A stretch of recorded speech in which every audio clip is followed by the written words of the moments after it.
عصف الهوى بجوانح المشتاق، وهف الحنين بقلبه الخفاق.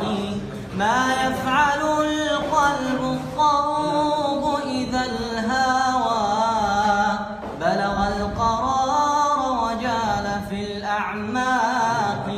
يا صاحبي فيما المقام على الآذى، سر فالبلاد فسيحة الآفاق.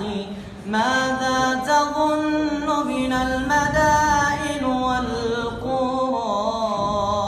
الركب ركبي والرفاق رفاقي، وأنا الذي أحببتها وجعلتها دار الهوى.